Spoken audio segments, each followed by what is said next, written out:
لمن يتتبع سيرة الناجحين، ذلك الألق الذي هم عليه منذ نعومة ظافرهم. يمتطون أحلامهم مبكرا، لا يكترثون لدواعي الخوف والفشل ولا لعواقبها. عيونهم ترمق النجاح فتغدو إليه بروح الأبطال وبصيرة المحب للحياة، لتعطيه الحياة ما يستحقه من ربيع زهوره فواحة بالانتصارات التي تعترف بها كل المضامير. أتحدث عن ويليام بيوك. لم تكن الأشياء مبهمة في عين الفتى اليافع ويليام بيوك، الذي قرر بوضوح شديد أن يكون على السرج بدلا من الصف، أسوة بأقرانه في تلك المرحلة العمرية المبكرة من حياته. فكان طبيعيا أن يحقق كل ذلك النجاح الذي يعيشه الآن كفارس عالمي، شق الصفوف ليتربع على عرش رياضة الملوك منذ أن تم تنصيبه بطلا للفرسان.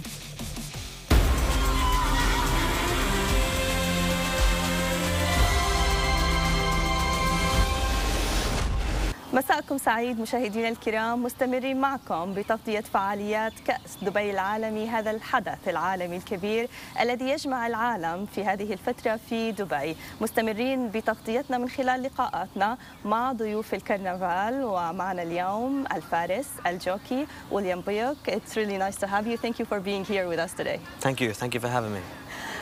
William, let's go back to the beginnings. How did you take the decision in a very young age to be on the saddle instead of being in the classroom? Well, yeah, of course. You know, for me, it was a natural progression, really. My father was a jockey as well, and my mother, you know, she was a rider herself, and she actually won races as an amateur jockey. So, you know, my father trained racehorses as well at one stage. So, you know, I had a pretty natural progression into the you know the industry really, and I started off at a young age with ponies, and you know I did all the natural steps, you know, like show jumping, and kind of had to learn the basics first, and then I progressed into pony racing, and then I started riding racehorses when I was 12 or 13 years old, and it went from there really. And like you said, I was more interested in doing that than staying in the classroom. After that, how did you move from, let's say, the hobby or the passion or the interest in the horses industry to a bit more of the being professional? When did that start? Well, it was always a dream. I always knew what I wanted to do, and you know, my dream was always to be a jockey, to be a successful jockey and to win the big races in the world, and to ride amazing horses. And of course, when I was, you know, I grew up in Norway, so it's a long way away from, you know, what we look at, what we look at here at Maidan, you know. And so, you know, it wasn't far from reality for me, so it was no more than a dream. And, you know, then of course I started my apprenticeship with Andrew Balding, and you know, I had my first ride, then I had my first winner, and then I won the apprentice title, and then it was really when I had a couple of winners as an apprentice, 2 or 3 winners, and I was getting support from other trainers from the outside, and you know, my father, you know, he helped me a lot. He still helps me, but he helped me a lot in my early stages of my career, and you know, he then saw the potential, and he kind of, you know, took it serious from then on. So that's when I really started to think of it as a professional career. Yeah, great. So let's go back to the first time you came to Dubai, to Jebel Ali Stables. Where did the idea come from? That was a hard decision to make, moving to Dubai. Tell me about that period of time. Well, like I said, I was apprenticed to trainer Andrew Balding in Kingsclear, and his father, Ian Balding, who trained at Great Mill Reef, he had a very, or the family, the Balding family, they have a good relationship with Jebel Ali Stables, and it was, you know, I got the phone call, and you were in Japan that time. No, I was in the UK. I had a couple of winters in America 2 years before. You started in Japan, and His Highness Sheikh Ahmed bin Rashid, he wanted to take a chance with a new young jockey, and it worked out very well, and it's an experience that helped me a lot. What do you think he saw in you? Of course, he knew what he was choosing. What do you think he saw in you at that time? I think he, I had youth on my side. Yeah. I wasn't where I needed to be ability-wise as a rider, but I suppose I had the potential, and the job was vacant, so I kind of fitted the bill at the time. Do you think that time in Dubai on the yellow color introduced you to the world? Do you agree on that, or you think you were like introduced before that? It's hard. I mean, it definitely helped. Yes. No question about it. And I think what you said, I think is right, really, because when I came to Dubai, it came at an age for me and at a stage in my career where I needed to develop physically and mentally, and Dubai helped me to do that, and the job helped me to do that. I got stronger, I got more experienced, and all round it, like you said, it helped me massively. There's many names that start just like you, but now after few years we can see that you are a star, while other names are not as strong as your name. So why do you think that's happened? What's the difference between a jockey and another jockey? I don't know, really. It's a tough question, really, to be honest. It's a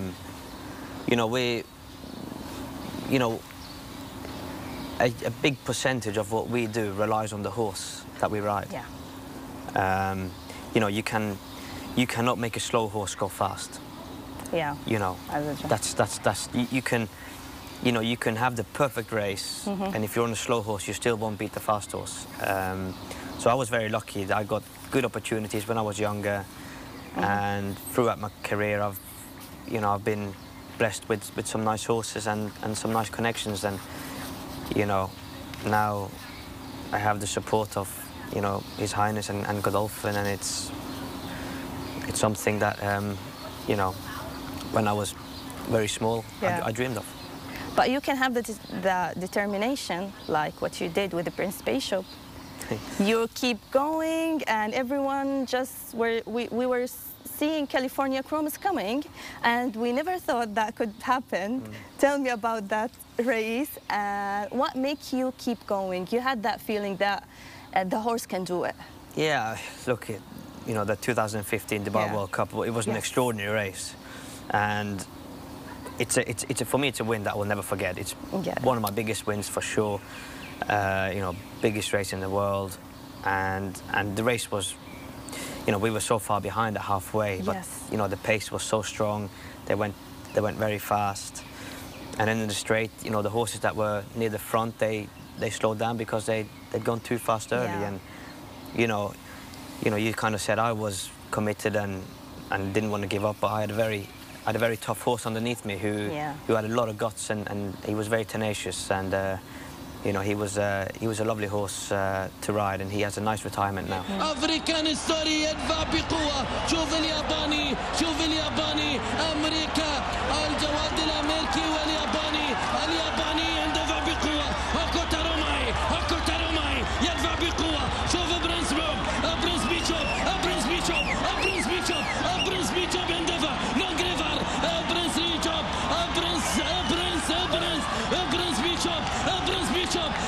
بيشوب يدفع بقوة. سعيد بن سرور. الإمارات في الصدارة. الإمارات بطلة كأس دبي العالمي. نعم بالفعل الإمارات بطلة الكأس دبي العالمي. ألف مبروك. اللقب العاشر للإمارات. اللقب العاشر إماراتي. إذا UAE نمبر 1. الرقم 1 إماراتي يأتي من الخلف. برنس بيشوب يأتي الإمارات هذا اللقب. إذا ألف مبروك للإمارات.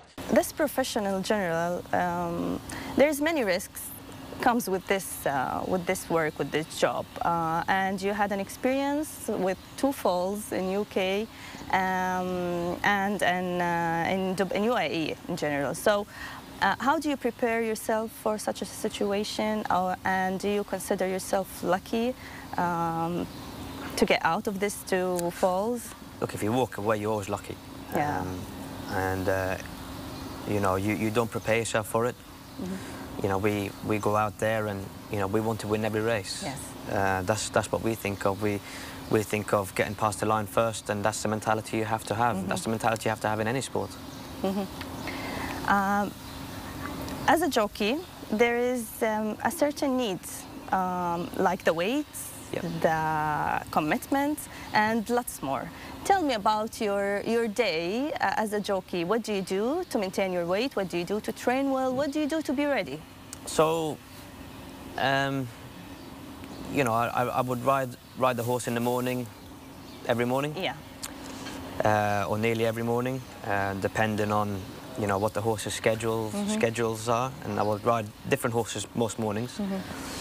And I mean, for example, like I'll just use an example while I'm here in Dubai. I have a little bit more time. Like in England, it's a lot more racing and we travel a lot, you know. But here, so you know, I would ride out in the morning, go to the gym in the afternoon, and then swim as well. So you know, it's a lot of training, a lot of stretching, and you know, you have to watch your diet. And do you really work on your diet, or you are naturally have this body? Well, I'm quite natural. You know, I'm kind of naturally jockey size, really. And you know, I just have to work with it. I don't struggle with my weight. I just have to watch it and be careful. And you know, it's common sense, really. Obviously, we have to stay away from burgers and pizza and you know, all those kind of foods. So you know, we try and eat as healthy as we can. But you get used to it after doing it for a lot of years. William, you just told me about Dubai World Cup in 2015 and how amazing was that success for you. Can you tell me more about the successful time in your working as a jockey? What's the main thing that you are really proud of? Well, you know, my career, I'm still young. I still have a lot more to give. So, you know, I will look back in years to come, and then I'll probably be able to answer that question a little bit better. But I think there's a lot left that I want to do, want to achieve for myself personally, and of course with Godolphin.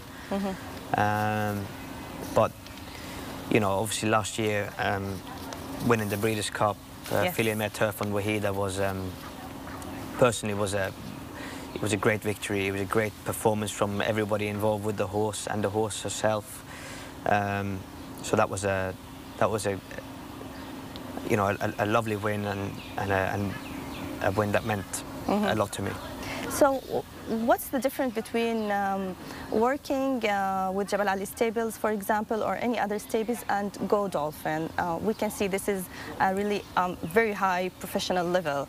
How do you think your movement there, and do you think it's like a good move there, or it's a bit of stressful pressure move for you? No, I think, you know, Godolphin is driven by His Highness, who has been involved with horse racing long before I started riding, and he has seen great horses like Dubai Millennium and all those horses, you know, so he knows everything about the sport and the game.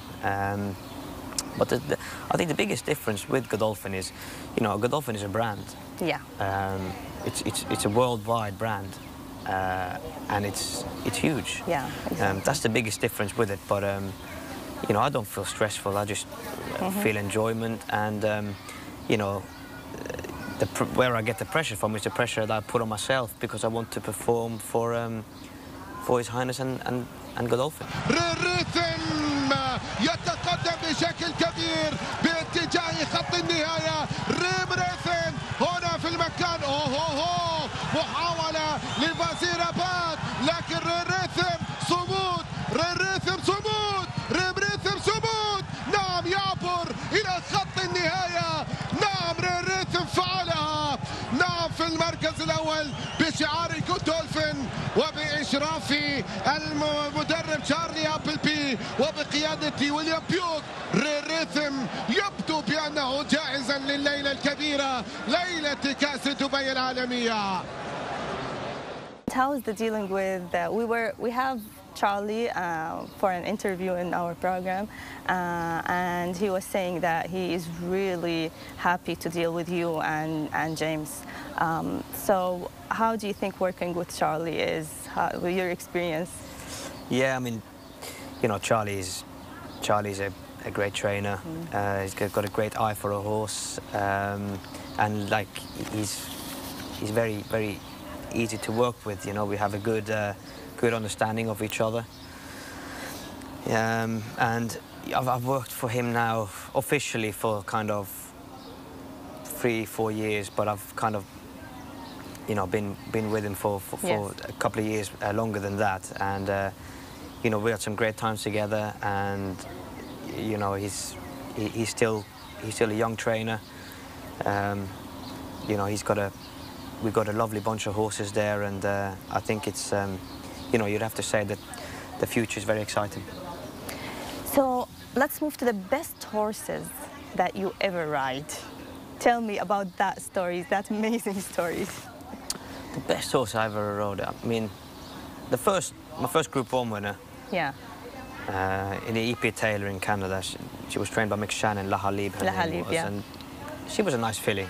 And then in the following March, I moved to John Gosden's stable, which was a great opportunity for me in my career. And I won the Shima Classic here on Daremi. And she was probably my first, you know, genuine Group 1 horse, my first good horse that I rode and won the race on.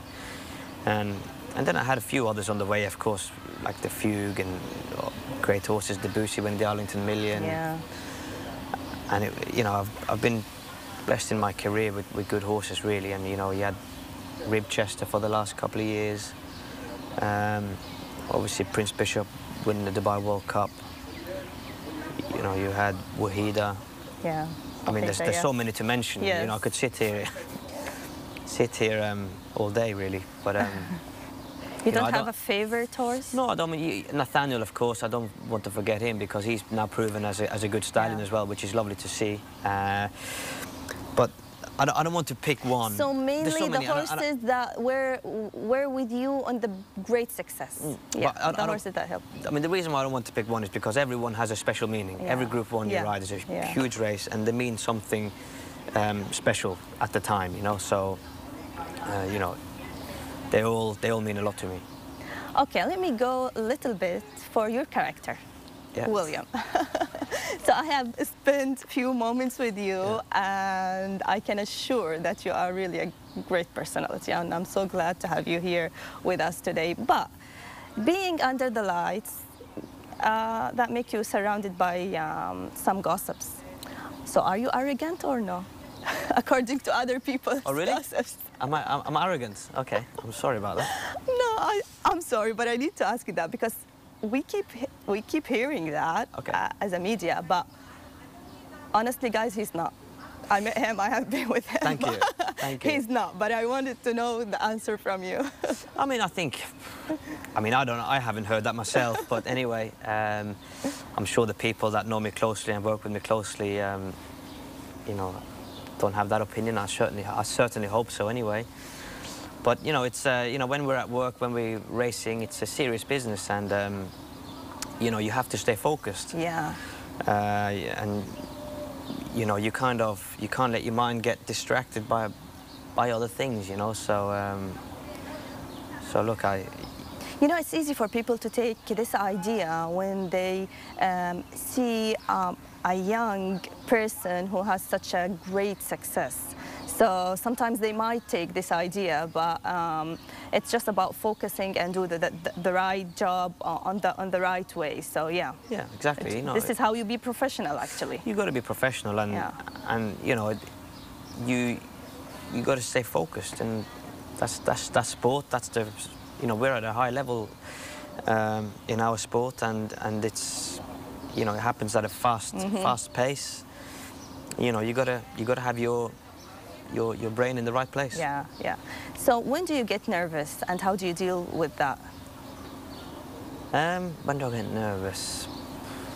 I don't know. Is the race makes you nervous or no? No, excited, and you just want to do it right. I mean, you know, I think I'm lucky that a lot of the time I'm on the best horse. So so a lot of the time it's about just making sure that you get the best trip and you get the horse home in front. Basically, I'm not really sure what makes me nervous. I mean, I'm sure there is stuff, but I can't think exactly what it is. إشلاء قادم لإشلاء بشعار الكوتولفن وبإشعار المدرب الوطني العالمي سعيد بن سرور باتيك كونسيغراف. أوه قتال على المركز الأول. دخول ثنائي لفولكسوت وليش لا من يحصل على هذا السباق كلاهما بنفس الشعار، ولكن اختلف المدربين شارلي أبلبي وسعيد بن سرور. سنكتشف من هو في المركز الأول، فولكسوت أو أنه ليش لا. نعم ليش لا وفولكسوت. دخول ثنائي مميز للغاية. لاحظ يا الله يا سلام يا الله. نعم يبدو لي فولكسوت في المركز الأول. So how do you deal with all that success? How do you deal with all that lights around you at such a young age? I think I'm very modest with success because, you know, like I say, I've been lucky to ride some lovely winners, some lovely horses. Yeah. But you ride a lot of horses that don't win, and you got to be careful that you don't let the success carry you away and you think you're invincible or whatever, because you have to have a balance really. And you know, just because you win a lot of races or you're a good jockey, you see the best jockeys, the best general sportsmen, Yeah. you know, the more they win, the harder they work. Exactly. Because if you get the top or near the top of the tree, it's hard to stay there, so you need to work even harder. Yeah. You know, there's never an easy ride. So, besides horses and horse riding, any other hobbies? Football, for example? Yeah, I'm a football fan. Yeah. I support Liverpool. I've done for a long time now. They're doing well this year in the Premier League. I don't think they can win it, but they're in second place now, I think. So that's good. And obviously, I grew up in Norway, so skiing is a hobby. It's a hobby of mine as well. And I go back every Christmas, celebrating the mountains. Yeah, every year I go skiing, and something I really enjoy. It's a nice release. It's a nice way to switch off. You need that. Do you get vacations more often with all that busy schedule of racing?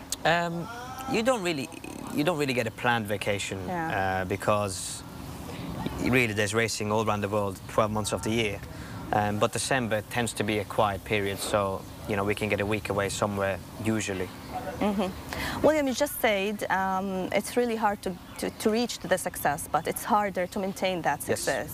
Yes. Where do you see yourself, like in 5 years, in 10 years? Where do you want to be? Hopefully, sat here talking to you again. Hopefully, yeah, it will be a pleasure. Yeah. No, I mean, I just want to keep doing what I'm doing. Yeah. I think I can still improve on things, you know. I don't think you never stop learning. There's always, the game is always changing.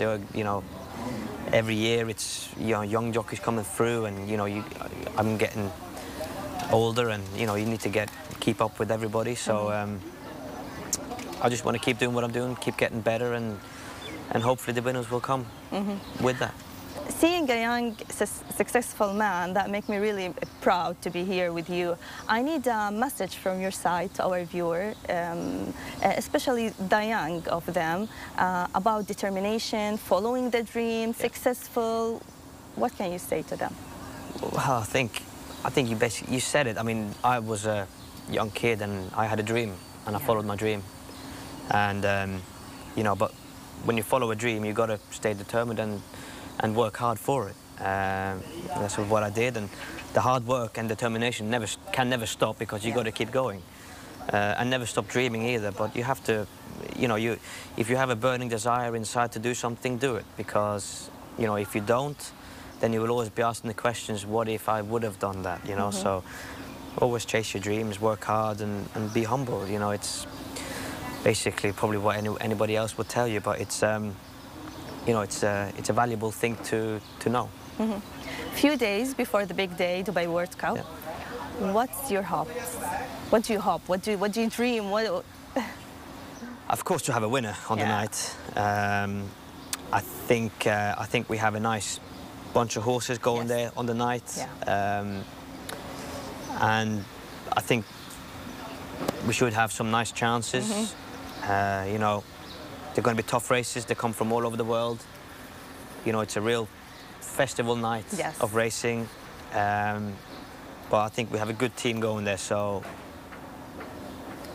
hopefully we can have a winner. All the best, William. Thank you very much for being here with us today, and we'll see you on the big day. Thank you very much for having me.